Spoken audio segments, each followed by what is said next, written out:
PM Kisan সন্মান নিধি যোজনাৰ 23 নং কিস্তিৰ ধন 20 জুনৰ তাৰিখৰ দিনাখনে কিন্তু কৃষকসকলৰ একাউণ্টত ট্ৰান্সফাৰ কৰা হ'ব। কিন্তু এই 23 নং কিস্তিৰ টকা পাবলৈ হলে কিন্তু আপোনালোকে 20 জুনৰ আগতে কৰিব লাগিব ইকেৱাইচি। যদি আপোনালোকে ইকেৱাইচি কৰি নলয় তেনেক্ষেত্ৰত কিন্তু আপোনালোকে যি 2000 টকাৰ কিস্তি লাভ কৰিব সেয়া কিন্তু লাভ নকৰে।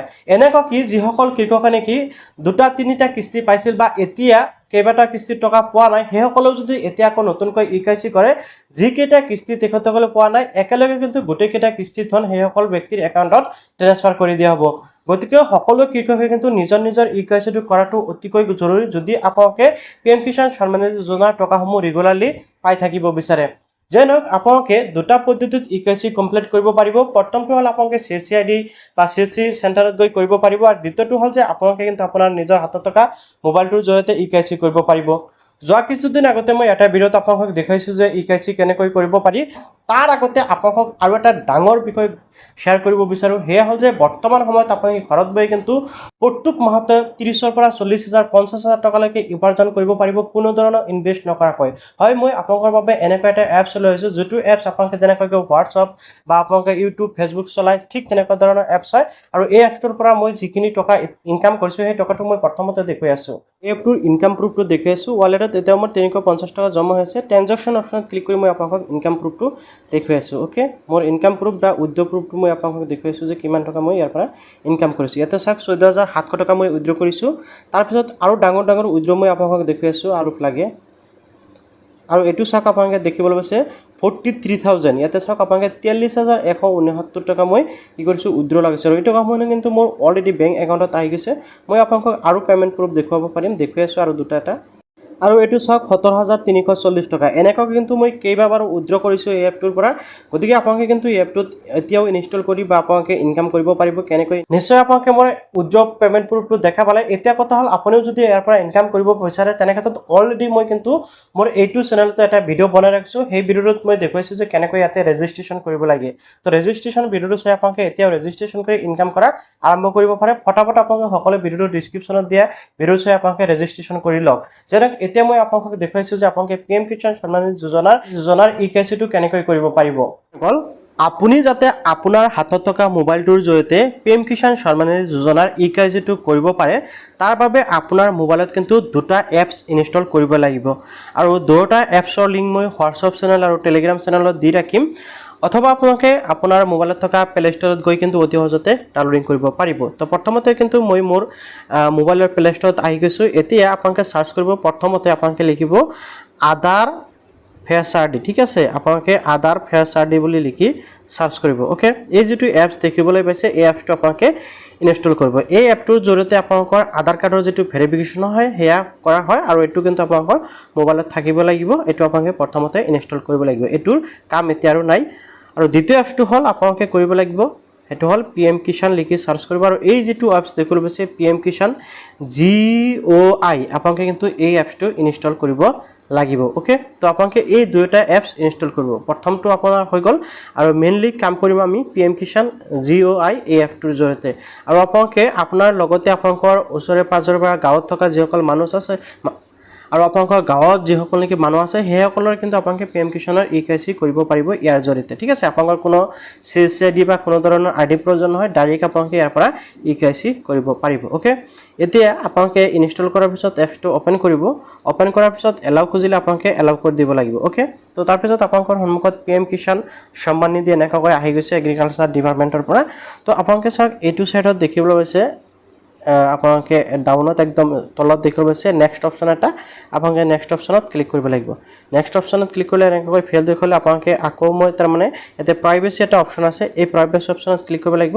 প্ৰাইভেচি অপশ্যনত ক্লিক কৰাৰ পিছতে আপোনালোকৰ কনচেণ্টটো ল'ব, তাৰপিছতে আপোনালোকে ইয়াতে মানে হেৰি কৰিব পাৰিব। তো প্ৰাইভেচি অপশ্যনত ক্লিক কৰাৰ পিছত মই আকৌ নেক্সট অপশ্যনত ক্লিক কৰি দিম। এতিয়া লগইন হৈ আছে আৰু এতিয়া কিন্তু হৈ গ'ল। মানে প্ৰাইভেচি অপশ্যনত ক্লিক কৰি এবাৰ আপোনালোকে এবাৰ মানে চাই ল'লে হ'ল, এবাৰ মাত্ৰ কৰিব। ওকে, তো এতিয়া চাওক দুটাকৈ অপশ্যন আহিছে, এটা হ'ল ইংলিছ আৰু এটা হ'ল হিন্দী। দুটাকৈ লেংগুৱেজ যিকোনো এটা লেংগুৱেজ চিলেক্ট কৰিব। ইংলিছ আমাৰ বাবে সহজ হ'ব, আমি ইংলিছত চিলেক্ট কৰি দিলোঁ, দেন ছাবমিট অপশ্যনত ক্লিক কৰি দিলোঁ। ওকে, তো ছাবমিট অপশ্যনত ক্লিক কৰাৰ পিছত নেক্সট পেজলৈ আহি যাব।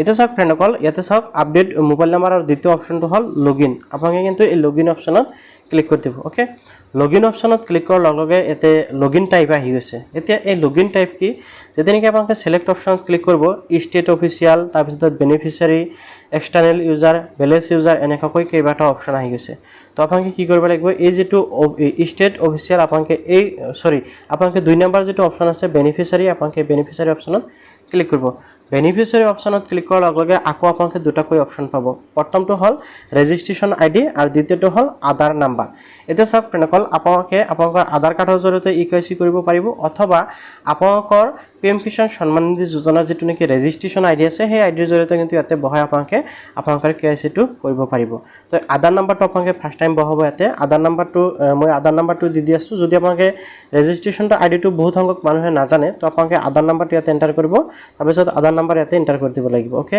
তো মই ইয়াতে আধাৰ নাম্বাৰটো এন্টাৰ কৰি আছো আধাৰ নাম্বাৰটো যেতিয়া এন্টাৰ কৰিব এন্টাৰ কৰাৰ পিছত আপোনালোকে যেটো ফেচিয়াল ইকেৱাইচি লগইন আপোনালোকে এই অপশ্যনটোত ক্লিক কৰিব এই অপশ্যনটোত ক্লিক কৰাৰ পিছত কনসেন্ট ফৰ্ম এটা আহিব আপোনালোকে জাস্ট ইয়াতে আই এগ্ৰি অপশ্যনত ক্লিক কৰিব লাগিব তাৰ পিছত আপোনালোকে ইয়াতে দেখিব আছে স্ক্যান ফেস আপোনালোকে স্ক্যান ফেস অপশ্যনত ক্লিক কৰিব লাগিব তো মই জাস্ট ইয়াতে স্ক্যান ফেস অপশ্যনত ক্লিক কৰি দিলো তাৰ পিছত ইয়াতে চাওক আপোনালোকৰ যদি অন্যান্য এপছ আছে তেনেকৈ আহিব পাৰে বাট আপোনালোকে যেটো আধাৰ আইডি ফেস এপ যেটো ইনষ্টল কৰিলে সেই এপটো সিলেক্ট কৰিব আৰু ওপেন কৰিব তাৰ পিছত এনেকৈ কিন্তু আপোনালোকৰ ক্যামেৰাটো ওপেন হ'ব তাৰ পিছত এনেকৈ লৈ গলে আপোনালোকৰ গ্ৰীন হ'ব গ্ৰীন হোৱাৰ পিছত চাওক প্লিজ ব্লিংক টু ক্যাপচাৰ আপোনাৰ চকুটো অলপ জব খুৱাই দিব লগে লগে আপোনাৰ ক্যাপচাৰটো হৈ যাব সন্মুখত এনেকৈ অপশ্যন আহি যাব ইয়াতে চাওক আপোনালোকে দেখিবলৈ আছে ড্যাশবোৰ্ড নামৰ এটা অপশ্যন পাই যাব মোবাইল নাম্বাৰ আৰু লগ আউট তো আপোনালোকে কি কৰিব লাগিব কেৱাইচি কৰাৰ বাবে যেটো ড্যাশবোৰ্ড অপশ্যন আছে এই ড্যাশবোৰ্ড অপশ্যনৰ ওপৰত ক্লিক কৰিব লাগিব ওকে ড্যাশবোৰ্ড অপশ্যনৰ ওপৰত ক্লিক কৰাৰ লগে লগে ব্যক্তিজনৰ ডিটেইলছ আপোনালোকৰ এনেকৈ দেখিবলৈ পাব অৰ্থাৎ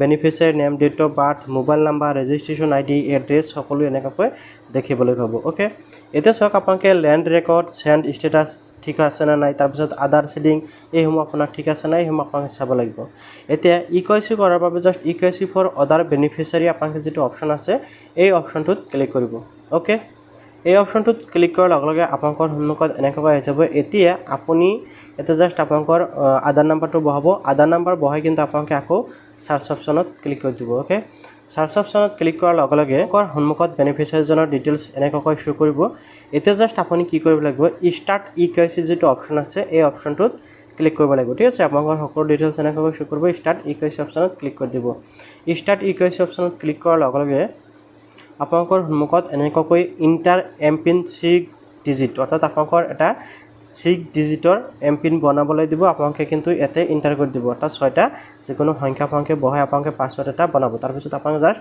সাবমিট অপশ্যনত ক্লিক কৰি দিব সাবমিট অপশ্যনত ক্লিক কৰাৰ লগে লগে আকৌ এনেকৈ কনসেন্ট আহিব আপোনালোকে জাস্ট এই কনসেন্ট অপশ্যনত ক্লিক কৰিব দেন আপোনালোকে স্ক্যান ফেস যেটো অপশ্যন দেখিব আছে স্ক্যান ফেস অপশ্যনত ক্লিক কৰি দিব স্ক্যান ফেস অপশ্যনত ক্লিক কৰাৰ লগে লগে আপোনালোকে আপোনালোকৰ ফেসটো আকৌ ডিটেক্ট কৰিবলৈ দিব আপোনালোকৰ ফেসটো কিন্তু লবলৈ দিব যেতিয়া নেকি আপোনাৰ ফেসটো লব অটোমেটিকলি আপোনাৰ চকু বিলিং কৰাৰ লগে লগে আপোনাৰ ফটোটো ক্যাপচাৰ হৈ যাব ক্যাপচাৰ হোৱাৰ লগে লগে কিন্তু আপোনালোকৰ ভেৰিফিকেশ্যন হৈ যাব আৰু আপোনাৰ সকলো ডিটেইলছ কিন্তু এনেকৈ লোডিং হৈ শো কৰিব ওকে তাৰ পিছত আপোনালোকৰ সন্মুখত ফাইনালি কিন্তু এনেকৈ ইকেৱাইচি সাবমিট শো কৰিব আৰু ইয়োৰ ইকেৱাইচি has been completely status is not visible the apps refer the status equation will be update the system within 24 hours okay অর্থাৎ আপোনালোকে যে ইকেৱাইচি কৰিলে ইকেৱাইচিৰ ষ্টেটাসটো বা আপোনাৰ ইকেৱাইচিটো একচেপ্ট হৈছে নে ৰিজেক্ট হৈছে কিন্তু 24 ঘণ্টাৰ ভিতৰত বা 24 ঘণ্টাৰ পিছত আপোনালোকে জানিব পাৰিব তো এনেকৈ কিন্তু ইজিলি আপোনালোকে আপোনালোকৰ ইকেৱাইচিটো কমপ্লিট কৰি ল'ব পাৰিব তো আখৰ সামনে নিশ্চয় বুজি পাইছে যে পিএম কিষাণ সন্মান নিধি যোজনাৰ ইকেৱাইচিটো কেনেকৈ কৰিব পাৰি ইয়াৰ পিছতো যদি আপোনালোকৰ কিবা জানিবলগীয়া আছে বা কোৱেশ্চন আছে নিশ্চয় কমেন্টত জনাব